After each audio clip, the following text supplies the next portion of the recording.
Ahoy hoy gang, if this is your first time with us, welcome, and if you're joining us from a previous video, hey, we love to see it, and I hope you're doing well.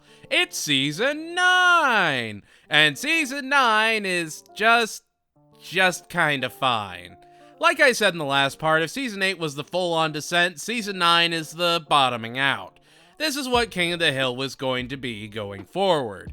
New animation being fully incorporated, stories getting more and more disjointed, and yeah, you're gonna have more holes in the episodes the more you think on them. And yet, for what it is, the season does have some gems, including easily one of my favorite episodes of the entire show. There are things to appreciate about this season, and I'm so excited to get started. So, what worked? What failed? What property value dropping elderly guests will be curtailed? Fresh off the vine, here's Season 9. I promise I'm going to be as positive as possible this season. That being said, this season premiere really pushes that kindness. Peggy gets a call from her mom, who she's been in no contact with for 20 years. Remember when Peggy's mom was Bobby's secret Valentine, or when they were going to visit them in Happy Thanksgiving, which is the whole reason Hank wanted to bring a cooked turkey with him? Like, I'm not trying to be comic book guy about this, but Peggy's mom has been brought up pretty frequently and shown in the earlier seasons, and now, not only does she look different, there's just a completely different backstory established for Peggy now. Anyway, Peggy's new mom is played by Joanna Gleason, and she wants the family in Montana for the weekend, and so the Hills are going to Platter Ranch. We find the ranch is going to be lost because all the Hollywood fancy pants moved in, and now Henry Winkler won't let the ranch use his land for their cattle drives. Also, Peggy's dad is just full of old cowboy wisdom. Bobby gets his head out of his gat-dang Game Boy and discovers nature and horseback riding. Hank gets to live the cowboy life and immediately regrets it. And Peggy tries and fails to earn her mother's respect and show off how rugged she is, which has just never been how that dynamic has ever been presented before. Peggy always seemed to prove she was just as good as any man and had a rebellious spirit. If it was her dad calling her weak, that'd be one thing, but here it's her mom, when previous versions of her mom were caring, almost overly doting mothers. If this change to her mother brought an increased narrative value, that would be one thing, but there's nothing there that couldn't be tweaked. Have her original mom call her and show that it's her aunt that's gonna lose her farm. Her aunt being a role model to her, and she wants to show her she has the stuff, and maybe she fumbles along the way, but it builds her character. Have Doc be her uncle instead of her father. Very minute changes, and you can increase the impact of the episode tenfold. It just hopes you forget you've seen Peggy's mom quite a few times and shrug it off. I know I'm harping on it, but think about it. How many characters have had their mom just completely rewritten out of nowhere? Even shows with no through lines anymore, like Simpsons and Family Guy, still use the same designs for characters and do at least have some consistency with their personalities. If I say Homer's mom or Lois's dad, you have a pretty concrete idea of who that character is. Even Tilly and Cotton are largely the same throughout the series. This issue is a symptom of a much greater disease you'll see creep throughout the series. It's going to forget a lot of stuff you've seen and just wave it away. Like, all this is more interesting than the episode itself. Hank talks with Henry Winkler, and then Peggy leads a cattle drive down the street with an old ordinance that forces the Winkster to let them use his property, and then Hank gags about fly fishing. Peggy doesn't get the approval of her mom, but gets to see Bobby on his horse. If you've never seen King of the Hill before, it's a perfectly serviceable episode. If you never watch King of the Hill ever again after it, you'll be satisfied. Otherwise, the episode ultimately does more harm than good. Henry Winkler is fine, but all they do with him is have him go no and then yes. I don't know. A rover runs through it is a prodded along 4 out of 10. Alright, here we go. This is the episode that's gonna redeem the season. Oh yeah, I can feel it. Oh, and it's a Christmas episode. Those are always a toss-up, but it's okay, I've got hope. A taxi pulls up to Hill House and an old woman gets out, introducing herself as Miss Wakefield, played by Marion Ross, who you'd recognize as the mom from Happy Days. Miss Wakefield used to live in Hank's home, and she reveals that her sister actually passed in the home, which is what every homeowner wants to hear on Christmas. But don't worry, it gets better. See, she wants to take her last breath in that very house. An old woman wants to come into your house during the Christmas season and just slip on off to Valhalla. You'd understandably not want that to happen, and so Hank, justifiably, kicks her out and even gets the police involved when she refuses to leave. Hank's neighbors then proceed to all criticize him for doing this, even though again she refused to leave when he politely asked her to. The episode reminds me a lot of Racist Dog, where it makes everyone as dumb as possible to push the narrative forward. Miss Wakefield even fakes her demise and puts up a fake obituary to sneak into their house while they aren't home and finally succeed in her mission. The end of the episode has Hank inviting her to his White Elephant Christmas party and shows that there's still stuff in the world to live for. Is that incredibly gracious of Hank? Of course! It's what you'd expect Hank to do to de-escalate a situation with an elderly woman. But having his friends all judge him for having a problem with her going out in his house is just wild. I do appreciate how the episode got very Silent Night Christmas slasher towards the end, except instead of a deranged sociopathic Santa, it's just some old lady. But overall, the episode is just It's not an episode I revisit fondly or repeatedly, but I can at least say it's competently put together. Miss Wakefield is a snoozing 5 out of 10. You know what? I'm not even gonna joke. I'm just gonna come right out and say it. I don't hate this episode. Nay, I'd even say I enjoy it. Starting off with Cotton coming to visit during a heat wave and revealing that his friend Topsy left him $10,000 to pay for his funeral, and after Cotton's cremation, he had $9,920 left. He had an $80 cremation. Again, it's annoying, but I'm just gonna say it. Hank mentions he could use the money to get his car back from Lane Pratley back from when Cotton comes marching home and be able to not have to take the bus everywhere. Except we've seen his car since then in episodes like Dale Tech. It was just kinda hand-waved away and you'd assume he'd get his car back, and now they're saying nope, it didn't come back, even though we'll see it later on and he has gotten it back. That's the frustrating thing, and it's so bizarre, because in one sentence they challenge what happened in like 3 different episodes. Again, there used to be a solid through line that made sense for the show. Now it just does whatever it wants. Dissecting one sentence aside, how's the rest of the episode? Actually pretty dang decent. Hank, Cotton, and Bill go to a timeshare just to enjoy Mexico, confident they won't get sold on anything, only for Cotton to use his Topsy funds to buy a condo and get to meet with O'Kelly, the founder. Hank finds out Americans can't own land in Mexico and gets Cotton out of his contract, but when he sees how defeated he is, he wants to give him that experience back, even buying a weekend at the resort so his dad can meet O'Kelly. The B story has Peggy, Dale, and Bobby pool hopping to get some relief from the heat. Both of these stories have great writing, solid jokes, and it's a perfectly solid little adventure. We're getting into more and more ridiculous adventures for the Hills, but I mean, they've already gone to Japan. You can suspend your disbelief a little bit. The way the salesmen use different yet effective strategies, I don't know, makes them a much more menacing antagonist than you'd initially think. They never really lose in the situation, and Hank sees there's no way out. He has to play by their rules. The timeshare salesman presented Hank with his true Kobayashi Maru. I don't know, it's hard to explain that the episode just really kinda works for me. All the characters act like they're supposed to, Peggy, Bobby, and Dale make for an actually really fun B story, and just overall, it's a really fun little episode. Death Buys a Timeshare is a great deal of an 8 out of 10. Beth Grant comes back to the show. It's so fun to have her back. When Peggy doesn't know anything about the yard or have anything to brag about while Hank takes pride in his front lawn, Peggy goes shopping and discovers a gnome at an estate sale that just brings the whole yard together. A Winklebottom. Peggy becomes a part of a small circle of collectors and finally has something to brag about that Hank just utterly detests.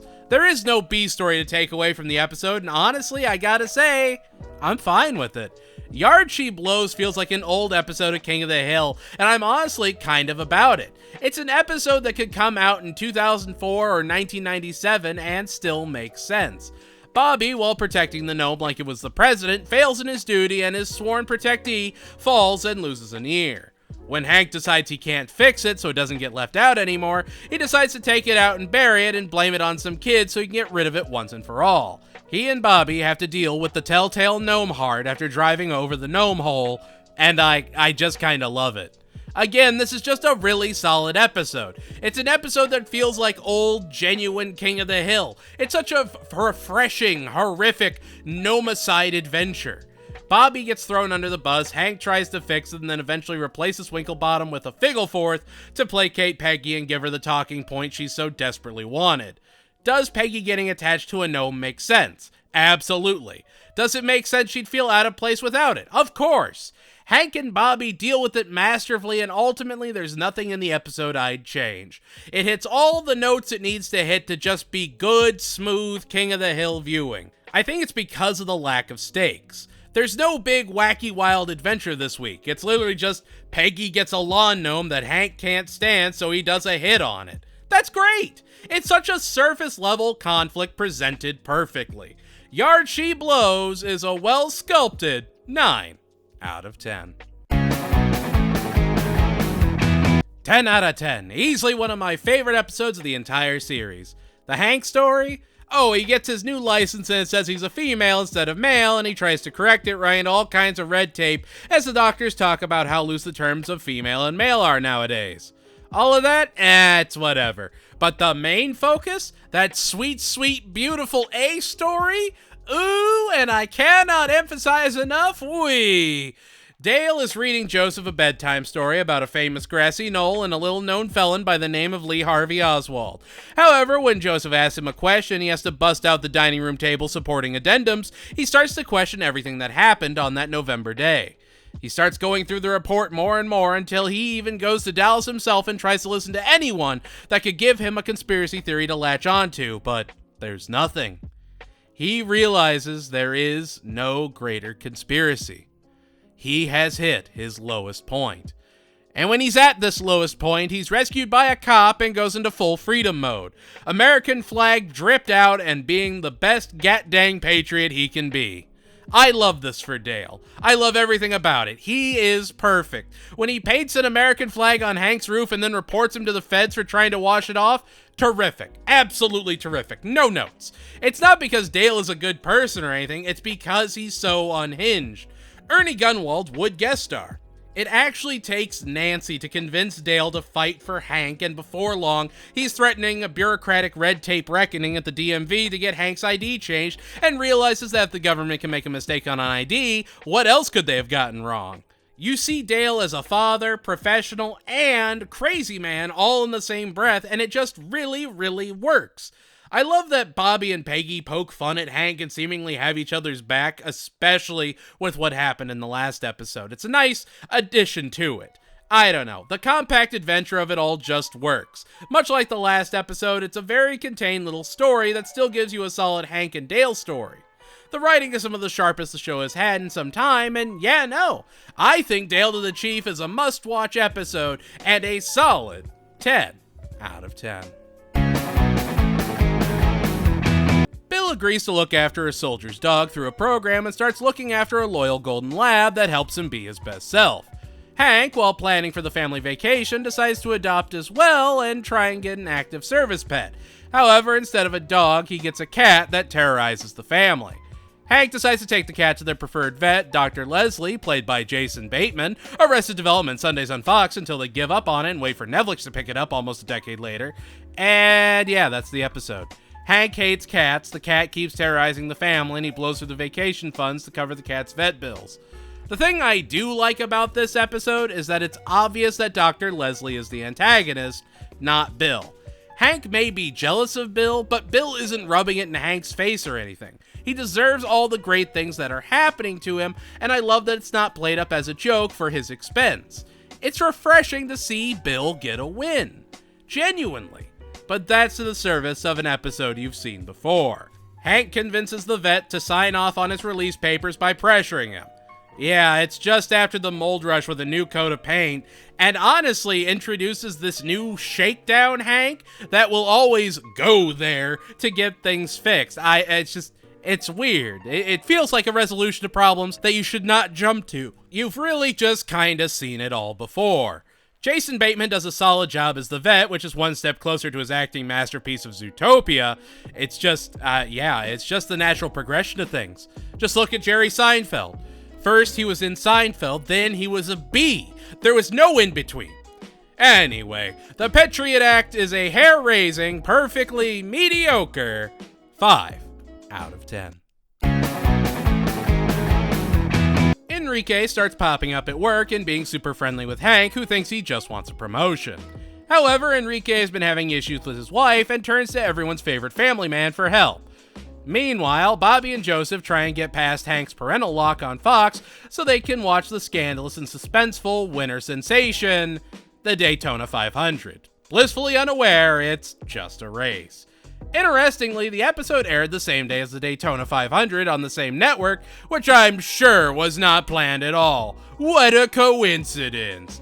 Hank tries to help Enrique get back with his wife as he tries to keep spending time with the Hills instead of going home and facing his issues. The episode feels like nothing. It's definitely not the best Enrique episode, and it's really not all that memorable. Patriot Act at least has some jokes in it. Here, it's just a man refusing to face reality. Though I will say this much. Danny Trejo steals the show and does a fantastic job as Enrique. It's wild to see him doing this while still very much in the era of him being considered more of a tough guy actor. But he really does bring a lot of nuance to Enrique and makes him feel very fleshed out. It's literally only because of his performance the episode is worth seeing. Genuinely, people don't talk about Danny Trejo's voice acting enough, but he really is a multifaceted talent. The man puts a lot of care into his work, and it really shines through in not only his delivery, but his inflection with it. Enrique could have been just generic Hispanic character 1, but Danny Trejo really plays him like a real person, and makes him this fat, lost husband that doesn't know what to do with his life now that he and his wife have grown kids. Enrique Sayable Differences is an episode that shows that Danny Trejo has a ton of talent, and that's about where the positives end. The B story feels more like an ad than it does an actual B story, and the whole of the episode is just a vapid dream. Enrique Sayable Differences is a annulled 4 out of 10. Hank decides to teach Bobby a lesson about responsibility and has him go through the process of filing an insurance claim when he breaks the garage door. However, while doing it, Hank finds out he forgot to mail in his insurance payment, and his family isn't insured until the check makes its way to the company on Monday. That's right, insurance checks. It's another only in this time period episode. However, this kicks off our comedy of errors. With no car insurance, Hank tells Peggy and Luann to stay put, so they have to fight a vending machine for sustenance. Dale decides to harvest honey and takes up beekeeping, but he finds out people are more interested in bee stings than honey for the holistic properties, so he starts working that angle. Meanwhile, Boomhauer and Bill are introduced to the world of frying their own food, courtesy of a fried banana, and quickly begin experimenting in the driveway. Hank and Bobby start to spiral and start safety-proofing the entire house. However, Hank gets carried away, and when Dale, who's allergic to bee stings, tries to cure a broken arm with bee stings, and Bill and Boomhauer fry a beer can by accident, he snaps out of it and keeps Bobby calm while they put out the dangers and get their friends taken care of. I really truly do love this episode. Not only is it a bunch of side stories all tied together by a lack of insurance, it also has sharp jokes, great writing, and delivers on everything it sets out to do. Mutual of Omabois is a 10 out of 10 episode and a great contained adventure. Sure, it's a little more outlandish than traditional episodes, but it's still things that could happen. We also get a glimpse into Bill and Boomhauer's friendship and their experimenting, which is just great. Dale is the perfect snake oil salesman, and even Luann and Peggy have a great little road trip adventure that pays off right as the credits roll. There's nothing this episode lacks, and it's a perfect mini adventure that also cements itself because it plays off of the character traits we've seen throughout the series. If you're gonna do a filler episode, this is how you do it. Mutual of Omabois is an underinsured 10 out of 10. Arguably one of the most important episodes of the season, and honestly, it's not half bad. Smitty is the longtime caretaker of the Longhorns who Hank fights to save his job, even though he is starting to slip. Smitty would be played by the Rickspiration himself, Christopher Lloyd. Meanwhile, Khan is harassed by the rednecks who used to hang out with him, and when Luann goes over to confront them, she gets infatuated with Lucky, much to Peggy's chagrin. This would be the start of Lucky as a main cast member, played again by the late great Tom Petty. Talk about a wild inclusion into the series 9 seasons in. The episode does a great job of elevating Lucky from a side character to actually worth taking the time to learn more about him. He treats Luann well and she is absolutely in love with his truck and him, and it all seems very genuine. Lucky has a very pretty truck and he wants to show off its power, but all the other rednecks won't let him play in their little redneck games. It's like a Texan fairy tale. The A story is, pretty predictable. Hank and the gang sneak onto the field to groundskeep so Smitty can keep his job, but their hard work gives Smitty an inflated ego and he goes mad with power, ready to destroy the field when he finds out Hank's actually been keeping it for him. So Hank calls in Lucky, who does a wacky little act of God and takes the police for a chase across the field. You know what? The more I think on the episode, the more it just kind of works. It's this almost mystical narrative with Christopher Lloyd giving an absolutely dynamite performance on top of it. Fantastic writing, great performances, and a solid intro to Lucky makes Taking Care of Business a necessary and well-groomed 10 out of 10 episode. It's probably some of the best of what newer King of the Hill is. It has actual spirit to it. Luann has run up an impressive amount of credit card debt and needs to get a second job to pay it off. She finds work as a roller derby girl in a team owned by Lane Pratley. Peggy also joins up and they start to fight for equal rights for the players and even go off on their own to try and be an independently funded team. It's honestly a really solid Peggy episode. I know I ran through it, but it might be one of the strongest Peggy stories of the series. It's the perfect fumble and resolution of Peggy as a character and it just kinda works. However, there's a B story to this episode. Lucky tells Bobby he will only eat a potato chip if it comes right off the line. He vows to get Bobby this enlightening experience. And yeah, it's Lucky getting himself injured so that Bobby can taste a potato chip right off the line, and it changes that little boy's life. That's a core memory right there. That's a branching moment. String theory is a potato chip fresh off the line. Arlen City Bomber is just another really solid episode that I do revisit somewhat frequently. Also, the guest cast is stacked. Glenn Morshower, who will appear in more episodes, Neil Flynn, Mo Collins, and Stephanie Weir. I think we're missing Will Sasso, and we have almost all the Mad TV cast at this point. Isn't that kinda neat, though, how they actually baked this cross-promotion into the core of the show? If you don't have the context, they're just really great guest voices, and that's great. But with that context, I don't know, it makes me appreciate how subtle the push is. Arlen City Bomber is a brilliant 9 out of 10 that hits hard and checks every box. Big Mountain Fudge Cake, John Redcorn's band, hasn't had the success he was hoping it would, even being kicked out of a venue they offered to play for free at That's Amore. Buck needs Hank to plan a family weekend for Strickland Propane, and he needs to find a musical act. John Redcorn starts to beg for the chance to perform. Dale is their manager, and that is definitely an inspired decision. John Redcorn then gets the idea to build a casino on his land, and right as he's gearing up, it gets shut down because it's illegal to have a casino in Texas, and he just got screwed over on his loan. Things are not a-looking good. John Redcorn then takes over the Family Day performance and turns his heavy metal ballads into kid-friendly bops, and enchants the audience and finds a true calling in life. He turns his casino into a Charles Entertainment cheese variant, and yeah, John Redcorn makes kid content now, and that's very King of the Hill. Also, Trace Adkins is still great every time he pops up. You can tell the people really wanted to be on the show. I really can't think of more than 4 guest stars that just fell off, and even that's personal preference. I don't know, you love to see it. Also, again, Jonathan Joss really does deliver a stellar performance that carries the episode.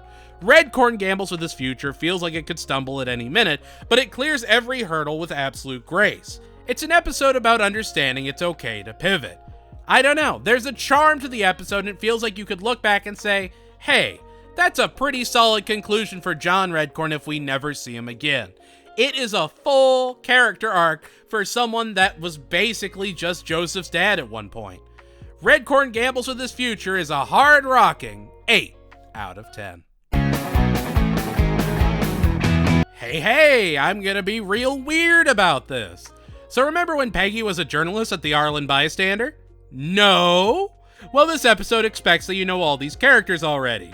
This is so weird. The reason for that is, Bystand Me, an episode batched in the next season, was supposed to come out before this episode, and from what I can see was even ordered several seasons earlier than this. Looks like it was ordered back in season 6. Does it ultimately take away from the episode? No, not really, but the episode sure does make a lot more sense if you watch Bystand Me first. Peggy has the Waffle House beat at the Bystander and wants a real story. Meanwhile, Joseph won't listen to or respect Dale, and so Dale tries to impress him and get him to listen to him. When he's stopped from smoking in a restaurant, Dale decides to become the smoking bandit, illegally smoking in restaurants to protest the no smoking law because he knows, and I can't believe I'm saying this, the cops won't be able to make it in time and no one will be able to get a picture of him. You know, because this is an era before smartphones. It's wild. Hank tries to find the smoking bandit because he's causing Joseph and Bobby to act out and rebel at school, and so Dale has to help them catch himself while Peggy fights with a bouncer played by Tone Lock. It's a well-written episode that is better on a rewatch after seeing the first time Peggy works with these characters, but still stands strong in its own right as a solid Dale and Joseph episode. I think I prefer this to Vision Quest and actually gives Joseph something to look up to in his dad. While yes, the smoking ban and everything is a bit of a dated outrage, it was topical for the time, and the episode as a whole is an up in smoke 9 out of 10 that feels like it's everything it should be for just a quick in and out adventure. When Nancy gets the weather wrong for the big barbecue festival, she gets yelled at and the station agrees to get a brand new Doppler to make sure their weather reporting is more accurate. Of course, Nancy can't understand any of the readouts, so they bring in the new meteorologist and weatherman, Irv Bennett, played by returning guest star Brendan Fraser. I mean, this is mid-2000s Brendan Fraser. This is a pretty high peak period for him, and he's been on King of the Hill not once, but twice. Man's gotta be a fan. He comes in as the plucky go-getter Irv, who is just all about the weather, and it's honestly great to see how wholesome he is compared to Nancy, who tries to make him self-conscious about his nose before going on air. And so yeah, Nancy doesn't have a job at the station anymore, and Peggy decides to help her get her job back by having her and Dale charge into the wildfires and cover them like no one else can. It's honestly probably one of the best Nancy episodes and has some of the best comedic writing of any A story of the modern seasons. I'd say it was a 9 out of 10 if the B story didn't exist. There's a kid that jumps out and barks at Bobby, scaring him before running off. He's in his locker, under the table, in his house, and it understandably unnerves Bobby. Hank is disappointed that Bobby is scared of this kid and tries to teach him to fight back. I'll say it. Do you not remember what happened last time? Do you not remember the last time Bobby learned how to fight back? You find that other nut, Hank? Did it descend for you? Calling your son a wuss after he hospitalized you. That's a bold move, Cotton. Turns out the kid's dad is also scared of him, so they all work together to scare the kid straight and get him to stop jumping out at people. There's no, bigger lesson there, it's just a kid running around barking. The worst part is, I think that story is more relatable than they thought it was gonna be because, I'll be honest, I get it. We had a kid like that at our school. What are you supposed to do in that situation? You just let him bark and scurry off. That's really it. Again, it feels like a downgrade of Bobby, but I don't know. The B story is just very surface level. It blows Gone with the Windstorm into a category 7 out of 10. Bobby fails at the charity fun run, so Hank gives him a step counter and makes him earn his charity fun run money. However, while he's putting him through the paces, the track coach comes over and recruits Bobby as his stick. While he promises to teach Bobby and nurture him, he really wants to use him as a threat to keep his athletes in line. If they act up, they're going to lose their place to Bobby, who will lose that event in record speed. That's the episode. Hank finds out Bobby is just the stick and will never actually improve, and talks about pride and all that, and it's an episode you feel like you've seen before. Bobby has to actually compete at the end of the episode, the other runners all fall over each other, and wow, Bobby did the thing! Full character arc. 22 minutes. It's predictable, it's simple, it's everything it needs to be. I don't have as much of a problem with it as I did with the episodes in the last season, mostly because this is really the only Hank and Bobby-centric episode of the season, other than Mutual of Omaha, which also had many other Arlen stories. You gotta have at least one of these episodes a season. Is it the best of this idea? Absolutely not. But it's not the absolute worst either. It's a perfectly fine background noise episode. And again, Phil Hendry as the coach is just... the man's got range. He sells you on so many different characters. Whether he's the boss at the Bystander or the coach here, he can both feel scummy and skeezy and professional all in the same voice. The man is a multifaceted talent that really elevated the show when he was added on as a recurring guest. Bobby on Track is a finish line crossing 8 out of 10. Speaking of background noise, it's our season finale! I'm just gonna get the B story out of the way so we can focus on the real bulk of the episode. Peggy and Bobby get obsessively competitive over a game of Pong, even playing to the point that they pass out.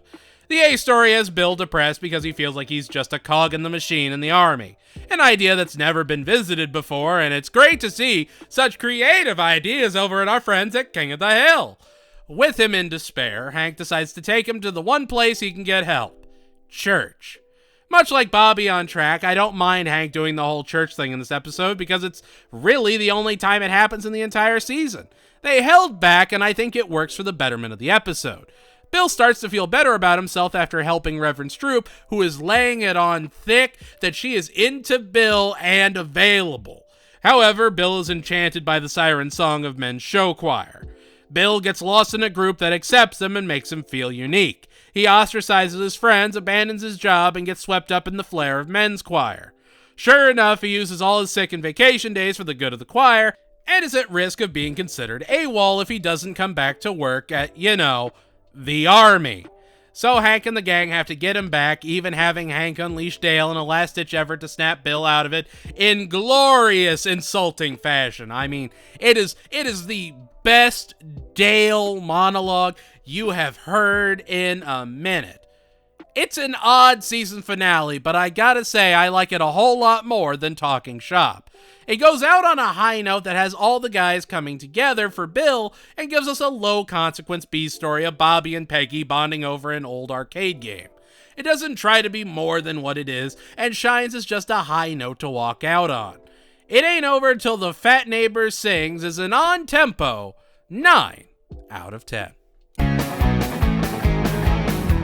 And there we have it, that's season 9! Anything you think I was right on? Wrong on? What was your favorite episode? Least favorite? Let me know in the comments below. And if you liked what you saw, make sure to like, share, and subscribe.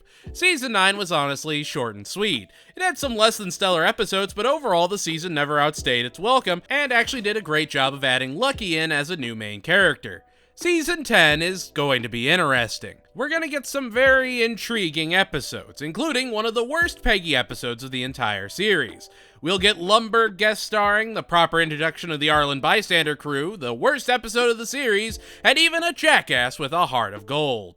So don't run in a glen before we talk about Season 10. Stay strong, stay you, and remember, I'm proud of you. It's always darkest before the dawn. Goodbye, everybody.